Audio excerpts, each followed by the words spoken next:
আজকে একটা জ্যামিতির ক্লাস নিচ্ছি। এই ক্লাসটা কোনো নির্দিষ্ট ক্লাসের জন্য না, সবার জন্য, সমস্ত স্টুডেন্টদের জন্য এই ক্লাসটা। গ্যারান্টি সহকারে বলতে পারি, তোমরা যদি মন দিয়ে জ্যামিতির এই ক্লাসটা যদি দেখো, তাহলে তোমাদের জ্যামিতি সম্পর্কে একটা দারুণ ধারণা তৈরি হবে এবং তোমরা মাস্টার অফ জ্যামিতি হয়ে যাবে। অর্থাৎ যে কোনো উপপাদ্য, যে কোনো সম্পাদ্য বা জ্যামিতির যে কোনো কিছুর জন্য তোমরা একদম পুরো এক্সপার্ট হয়ে যাবে। আমি একদম রুট লেভেল থেকে, অর্থাৎ একদম বেসিক লেভেল থেকে শুরু করছি তোমাদের। প্রথমে যেটা আমি দেখাবো সেটা হলো সামতলিক চিত্র। সামতলিক চিত্র, সামতলিক চিত্র কাকে বলে?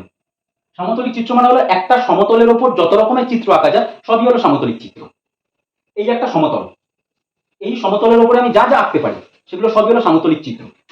আমি এই সমতলের উপর এটা আঁকলাম, আঁকতে পারি। আমি এই সমতলের উপর এটা আঁকতে পারি। আমি এই সমতলের উপর এটা আঁকতে পারি। আমি এই সমতলের উপর এরকম আঁকতে পারি, এরকম আঁকতে পারি। অর্থাৎ এগুলো সবই হলো সামতলিক চিত্র। এগুলো সবকটাকেই বলা হলো কি না, সামতলিক চিত্র। এবার এই চিত্রগুলোর এক একটার এক এক রকমের নাম রয়েছে। কি নাম রয়েছে চিত্রগুলোর? প্রথমে যেটা আসবো সেটা হচ্ছে, ফার্স্টে যেটা এঁকেছিলাম সেটা হলো যে বিন্দু।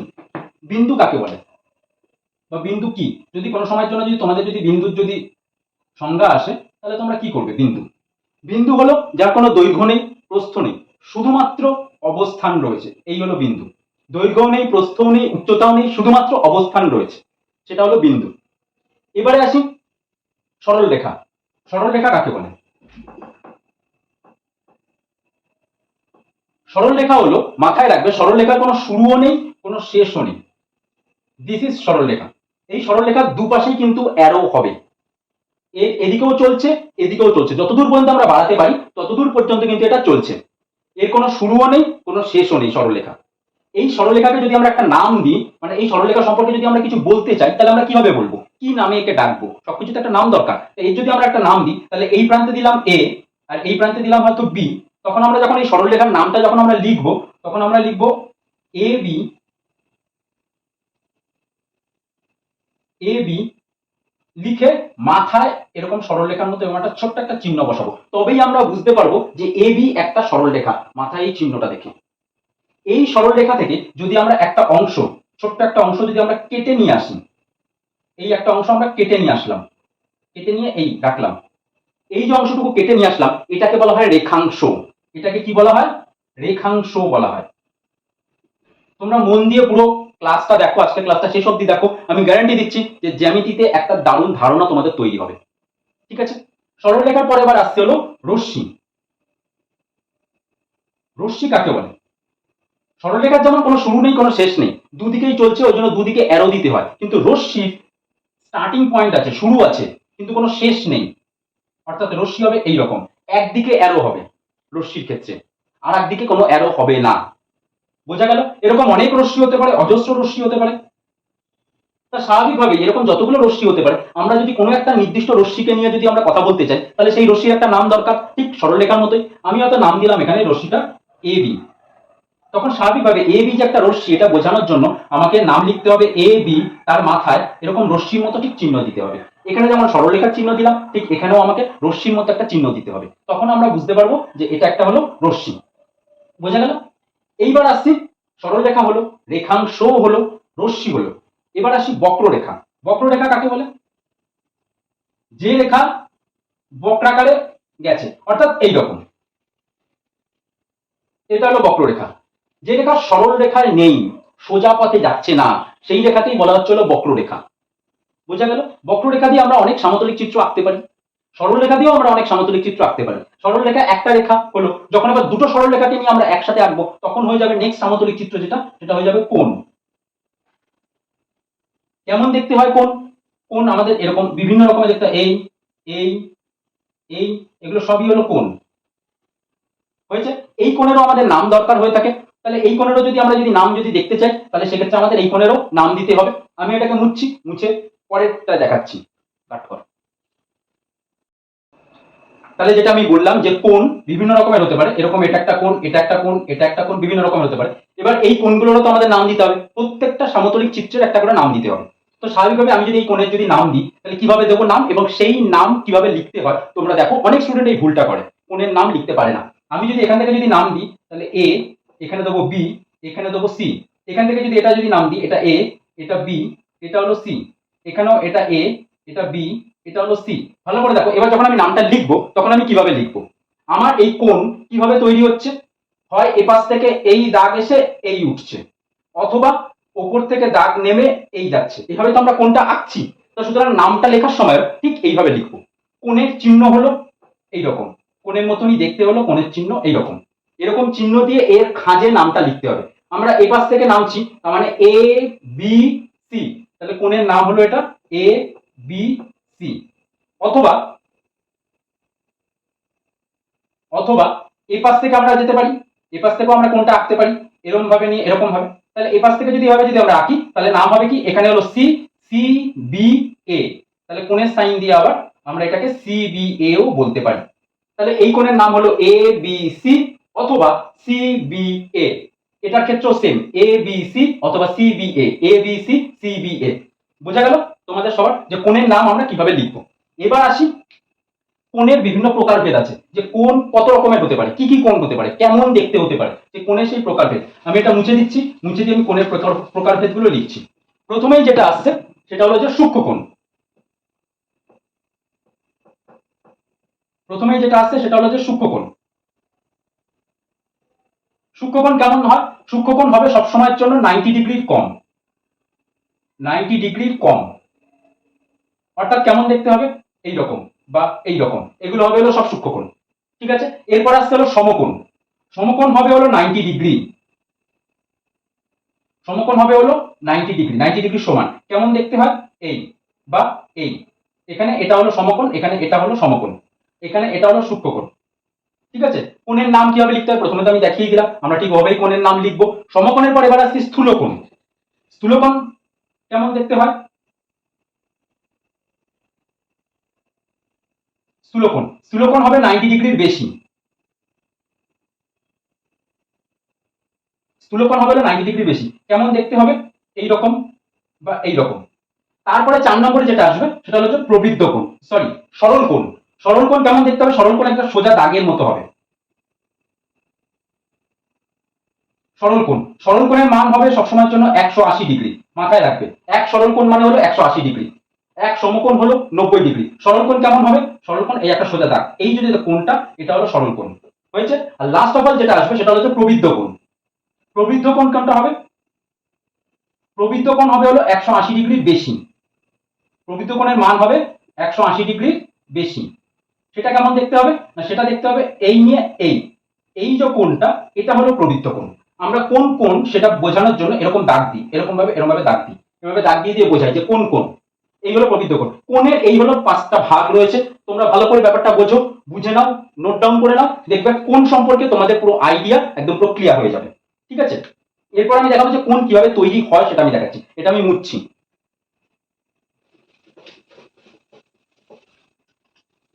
কোণ কিভাবে তৈরি হয়, ধরো ঘড়ির কাঁটা, এই একটা ঘড়ির কাঁটা রয়েছে, এই ঘড়ির কাঁটাটা টিক টিক করে এদিক থেকে এদিকে উঠছে, এদিক থেকে এদিকে উঠছে, এই টিক টিক করে উঠলো, উঠে এইখানে এসে দাঁড়ালো।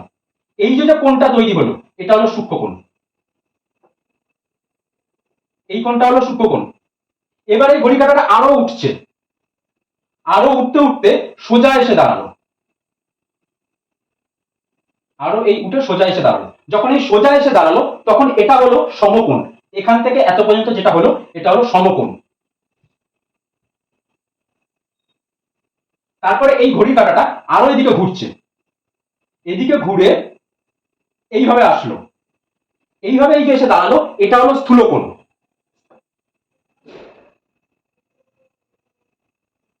তারপরে ঘড়ির কাঁটাটা একদম সোজা হয়ে গেল এই পাশে, সোজা স্ট্রেট লাইন। আমি দেখালাম একটু আগে যে সোজা একদম সরল রেখা হলে পরে তখন সেটা হয়ে যায় সরল কোণ। এটাও ঠিক তাই, সোজা এই ঘুরে এসে এই সোজা যখন হয়ে গেল তখন এই পুরোটা হয়ে গেল সরল কোণ।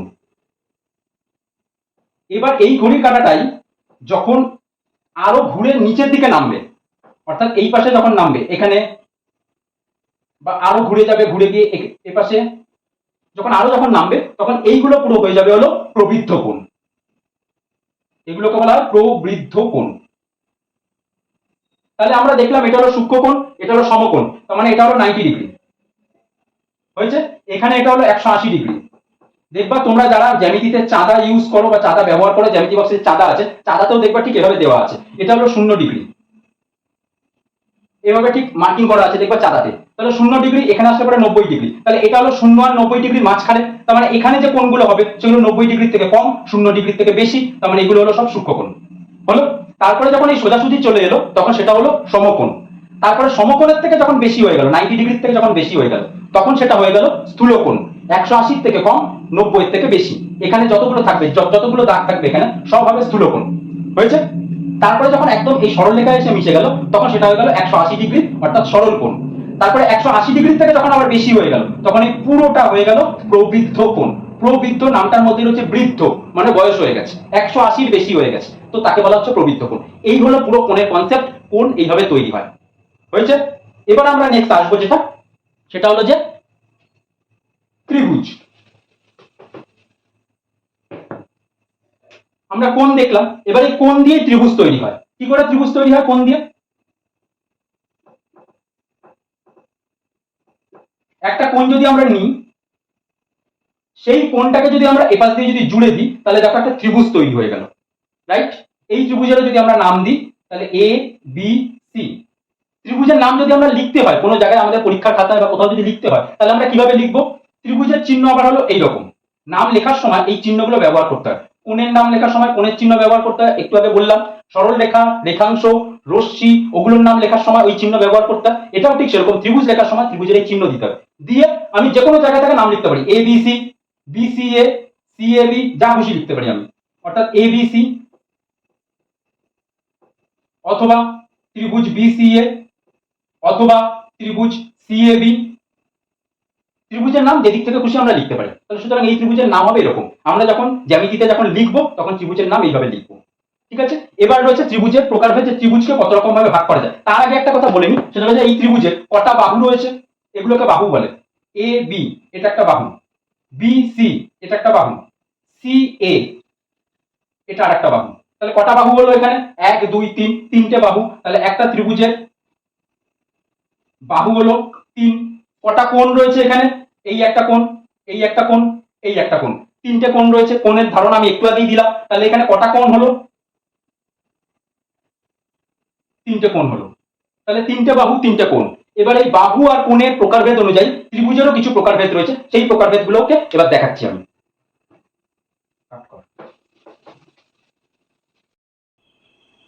এবার আসি ত্রিভুজের প্রকারভেদ। ত্রিভুজের দু রকমের প্রকারভেদ আছে। এই যে একটু আগে দেখালাম যে তিনটে বাহু, তিনটে কোণ, তাহলে বাহু ভেদে ত্রিভুজের কিছু প্রকারভেদ আছে, আর একটা কোণ ভেদে কিছু প্রকারভেদ আছে। তা আমি প্রথমে দেখাচ্ছি ত্রিভুজের বাহু ভেদে প্রকারভেদ। বাহু ভেদে ত্রিভুজকে কটা ভাগে ভাগ করা যায়? বাহু ভেদে ত্রিভুজকে মোট তিনটে ভাগে ভাগ করা যায়। প্রথমে হলো সমবাহু ত্রিভুজ,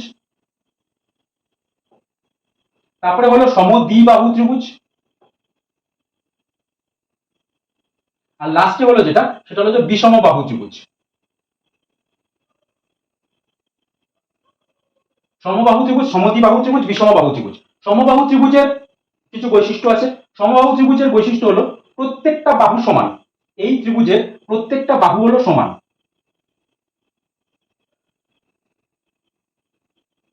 প্রত্যেকটি বাহু হলো সমান। তার সাথে এর আরো কিছু বৈশিষ্ট্য আছে। এর যেমন প্রত্যেকটা বাহু সমান, ঠিক সেরকম প্রত্যেকটা কোণও সমান। এই ত্রিভুজের, সমবাহু ত্রিভুজের প্রত্যেকটি কোণও সমান, এবং এই ত্রিভুজের প্রত্যেকটা কোণ 60°। এই ত্রিভুজের প্রত্যেকটা কোণ হলো 60°।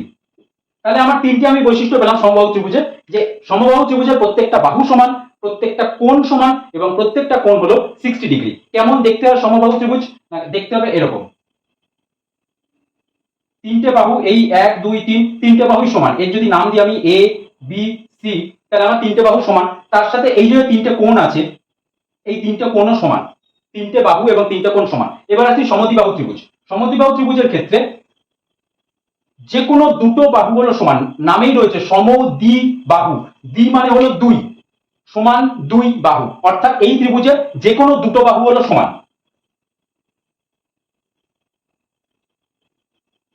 যে কোনো দুটো বাহু হলো সমান। এর পাশাপাশি আর একটা বৈশিষ্ট্য আছে, যে দুটো বাহু সমান সেই দুটো বাহুর বিপরীত কোণও সমান হবে। অর্থাৎ সমান বাহুর বিপরীত কোণ হলো সমান। আমি এটা ছবি এঁকে বুঝিয়ে দিচ্ছি। বিপরীত কোণ হলো সমান। এটা কেমন দেখতে হবে? এটা দেখতে হবে এই রকম। এই একটা ত্রিভুজ এ বি সি, এখানে এই বাহুর সাথে এই বাহুটা সমান। তাহলে এই বাহুর সাথে এই বাহুটা যেহেতু সমান, তাহলে এই বাহুর বিপরীত কোণ কোনটা? এইটা। এই বাহুর বিপরীত কোণ কোনটা? এইটা। তাহলে আমার এই কোণের সাথে এই কোণও সমান হবে। তাহলে আমার এই বাহুটার নাম কি হবে? এই বিন্দু থেকে এই বিন্দু এ বি, মাথায় এইরকম চিহ্ন অবশ্যই আগে দেখালাম আমি। তার সাথে সমান হলো এসি, তাহলে সমান সমান এই বাহুটা এসি, মাথায় হলো এই চিহ্ন। তাহলে এবির সাথে এসি যদি সমান হয়ে থাকে, তাহলে স্বাভাবিকভাবে আমার এই কোণের সাথে এই কোণটাও সমান হবে। যেহেতু সমান বাহুর বিপরীত কোণ দেখালাম আমি, তাহলে এবার এই কোণের কি নাম হবে? নাম লেখা আমি শিখিয়েছি। আমি এ পাশ থেকে লিখবো এ বি সি অথবা সি বি এ। তাহলে কোণের চিহ্ন দিয়ে এ বি সি, এই কোণের সাথে সমান হচ্ছে আমার এই কোণটা। এই কোণের কি নাম হবে? এ সি বি বা বি সি এ, যেভাবে খুশি আমি লিখতে পারি। কোণের চিহ্ন দিয়ে বি সি এ, এটা সমান, এই কোণের সাথে এই কোণ সমান। এই হলো সমদ্বিবাহু ত্রিভুজের বৈশিষ্ট্য। এবার আসি বিষমবাহু ত্রিভুজ। বিষমবাহু ত্রিভুজের কোনো বাহুই সমান নয়। কোনো বাহুই কোনোটার সাথে কোনোটাই সমান নয়। কোনো বাহুই সমান নয়। অর্থাৎ কেমন দেখতে হবে? এই রকম। কোনোটার সাথে কোনোটা সমান না। এর বাহুগুলো যেমন সমান নয়, ঠিক সেরকম এর কোণগুলো সমান না। অর্থাৎ এই কোণের সাথে এই কোণ কোনো কোণই সমান নয়। এই হলো বিষমবাহু ত্রিভুজ। বাহুভেদে ত্রিভুজের তিনটে ভাগ: সমবাহু ত্রিভুজ, সমদ্বিবাহু ত্রিভুজ, বিষমবাহু ত্রিভুজ। সমবাহু ত্রিভুজের প্রত্যেকটা বাহু সমান, প্রত্যেকটা কোণ সমান, প্রত্যেকটা কোণের মান 60 ডিগ্রি। সমদ্বিবাহুর ক্ষেত্রে যে কোনো দুটো বাহু সমান, আর যে দুটো বাহু সমান সেই দুটো বাহুর বিপরীত কোণ সমান হবে। আর বিষমবাহুর ক্ষেত্রে কোনো বাহুই সমান নয়। এবার ত্রিভুজের কোণ ভেদে, ত্রিভুজের তিনটে বাহু, তাই বাহু ভেদে এই হলো ভাগ। এবার ত্রিভুজের কোণ ভেদে, ত্রিভুজের তিনটে কোণ, সেই কোণ অনুযায়ী ত্রিভুজের আবার আর এক রকম প্রকারভেদ আছে, সেটা এবার দেখাচ্ছি। কোণ অনুযায়ী ত্রিভুজকে সেখানেও তিন ভাগে ভাগ করা যায়। এটা যেমন বাহু ভেদে গেল, ঠিক সেরকম কোণ ভেদে আমাদের কোণ ভেদে ত্রিভুজকেও তিনটে ভাগে ভাগ করা যেতে পারে।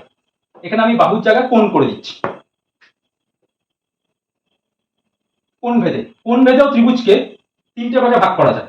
একটা হলো সূক্ষ্মকোণী ত্রিভুজ। আমরা কোণ পড়িয়েছি সূক্ষ্মকোণ, সমকোণ। এই সূক্ষ্মকোণ দিয়ে ত্রিভুজ, যে ত্রিভুজ হবে সেটা সূক্ষ্মকোণী ত্রিভুজ। সমকোণী ত্রিভুজ, সমকোণ দিয়ে যে ত্রিভুজ হবে সেটা হবে সমকোণী ত্রিভুজ। আর স্থূলকোণ দিয়ে যে ত্রিভুজটা তৈরি হবে সেটা হবে হলো স্থূলকোণী ত্রিভুজ। সূক্ষ্মকোণী ত্রিভুজের প্রত্যেকটা কোণ সূক্ষ্মকোণ,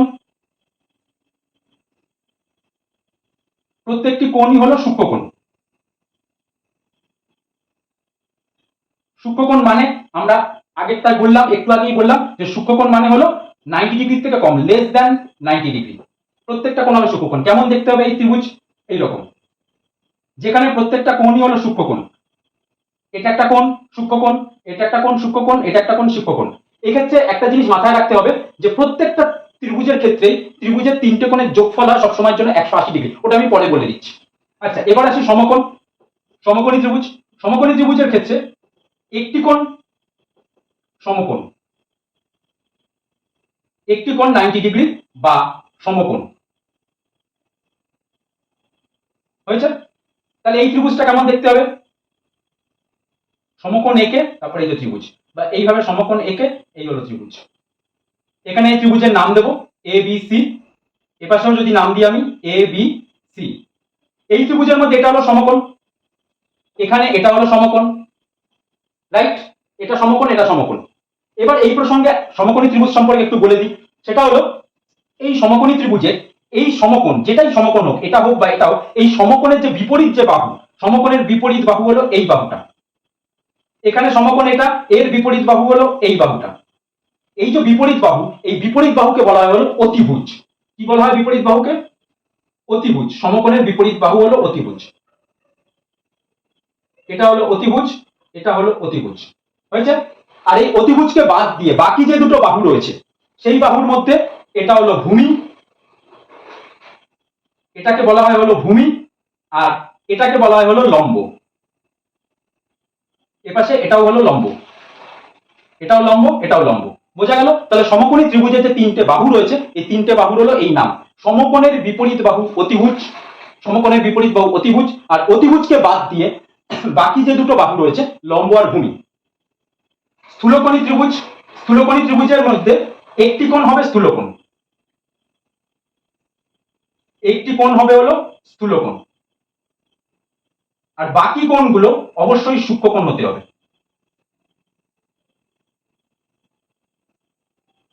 বাকি কোণগুলোকে হতে হবে অবশ্যই সূক্ষ্মকোণ, মানে লেস দ্যান 90 ডিগ্রি, 90 ডিগ্রি থেকে কম হতে হবে। সমকোণী ত্রিভুজের ক্ষেত্রেও তাই, একটি কোণ 90 ডিগ্রি বা সমকোণ, আর বাকি কোণগুলো 2 নম্বরে আমরা বলতে পারি সমকোণী ত্রিভুজের ক্ষেত্রে বাকি কোণগুলো, বাকি কোণ হলো সূক্ষ্মকোণ, মানে লেস দ্যান 90 ডিগ্রি। সমকোণী ত্রিভুজের ক্ষেত্রে বাকি কোণ সূক্ষ্মকোণ, স্থূলকোণী ত্রিভুজের ক্ষেত্রে বাকি কোণ হলো সূক্ষ্মকোণ লেস দ্যান 90 ডিগ্রি। শুধুমাত্র একটি কোণ স্থূলকোণ, সমকোণী ত্রিভুজের একটি কোণ 90 ডিগ্রি বা সমকোণ। তাহলে কোণ ভেদে এই হলো ত্রিভুজের প্রকারভেদ। আমরা বাহু ভেদে ত্রিভুজের প্রকারভেদ দেখলাম, কোণ ভেদে আমরা ত্রিভুজের প্রকারভেদ দেখলাম। ত্রিভুজের প্রকারভেদ হয়ে গেল। এবার ত্রিভুজের বেশ কিছু বৈশিষ্ট্য রয়েছে, সেই বৈশিষ্ট্যগুলোতে আমরা চলে আসি যে ত্রিভুজের কি বৈশিষ্ট্য রয়েছে।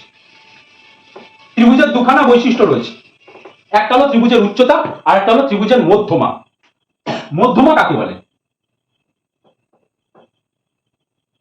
মধ্যমা, ত্রিভুজের মধ্যমা কাকে বলে? কোনো একটা ত্রিভুজের, কোনো একটা ত্রিভুজ নিলাম আমরা, কোনো একটা ত্রিভুজের যে কোনো একটা শীর্ষবিন্দু থেকে, ধরো এ, এ একটা শীর্ষবিন্দু, যে কোনো একটা শীর্ষবিন্দু থেকে তার বিপরীত বাহুর মধ্যবিন্দুতে যদি একটা সরলরেখা টানি, তাহলে সেই সরলরেখাকে বলা হলো মধ্যমা।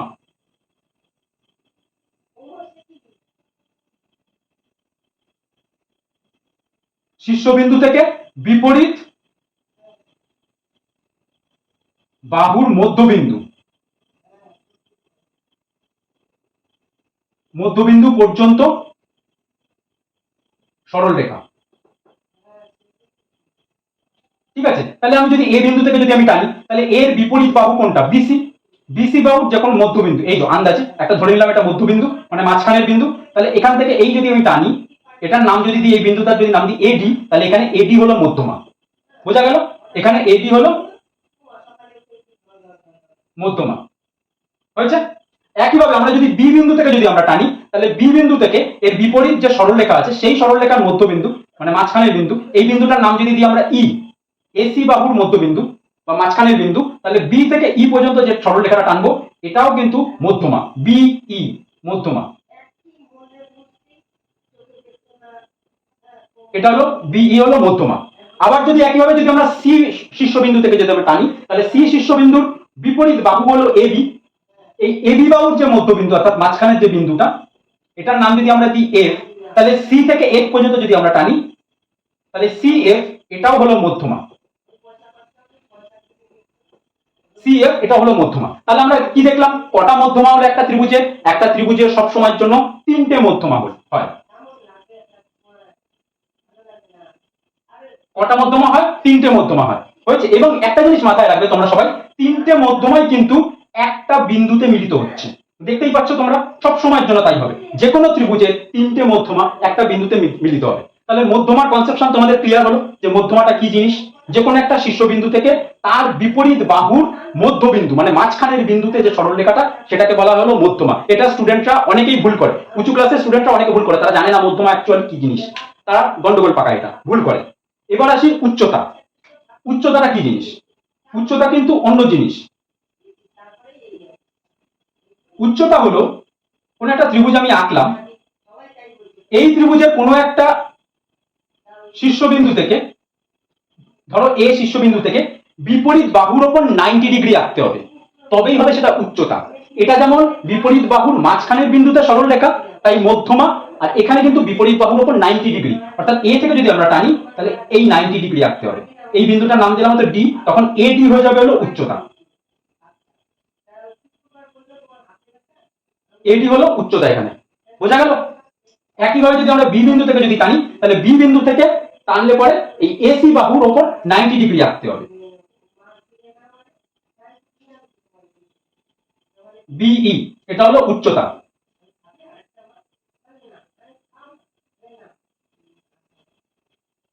আর যদি আমরা সি বিন্দু থেকে যদি আমরা টানি, তাহলে সি বিন্দু থেকেও এ বি বিপরীত বাহুর উপর 90 ডিগ্রি টানতে হবে। অর্থাৎ সি বিন্দু থেকেও যদি আমরা টানি এই এফ বিন্দু, এটা তাহলে সি এফ এটাও হলো উচ্চতা। তাহলে আমরা দেখলাম ত্রিভুজের ক্ষেত্রেও তিনটে উচ্চতা হচ্ছে। কটা উচ্চতা হচ্ছে? তিনটে উচ্চতা হচ্ছে, হয়েছে। এবং সেই উচ্চতা তিনটেও একই বিন্দুতে মিলিত হচ্ছে ত্রিভুজে। তাহলে আমার ত্রিভুজের মধ্যমা তিনটেও একই বিন্দুতে মিলিত হয়, উচ্চতা তিনটেও একই বিন্দুতে আমাদের মিলিত হয়। বোঝা গেল? তাহলে এই হলো উচ্চতা, এই হলো মধ্যমা। মধ্যমা আর উচ্চতার মধ্যে পার্থক্য তোমরা নিশ্চয়ই বুঝতে পারলে, হয়েছে। এবার মাঝে মাঝে কোশ্চেন দেয় যে কোন ত্রিভুজের মধ্যমা এবং উচ্চতা একই হবে? কোন ত্রিভুজের? মাথায় রাখবে সমবাহু ত্রিভুজের। সমবাহু ত্রিভুজের মধ্যমা এবং উচ্চতা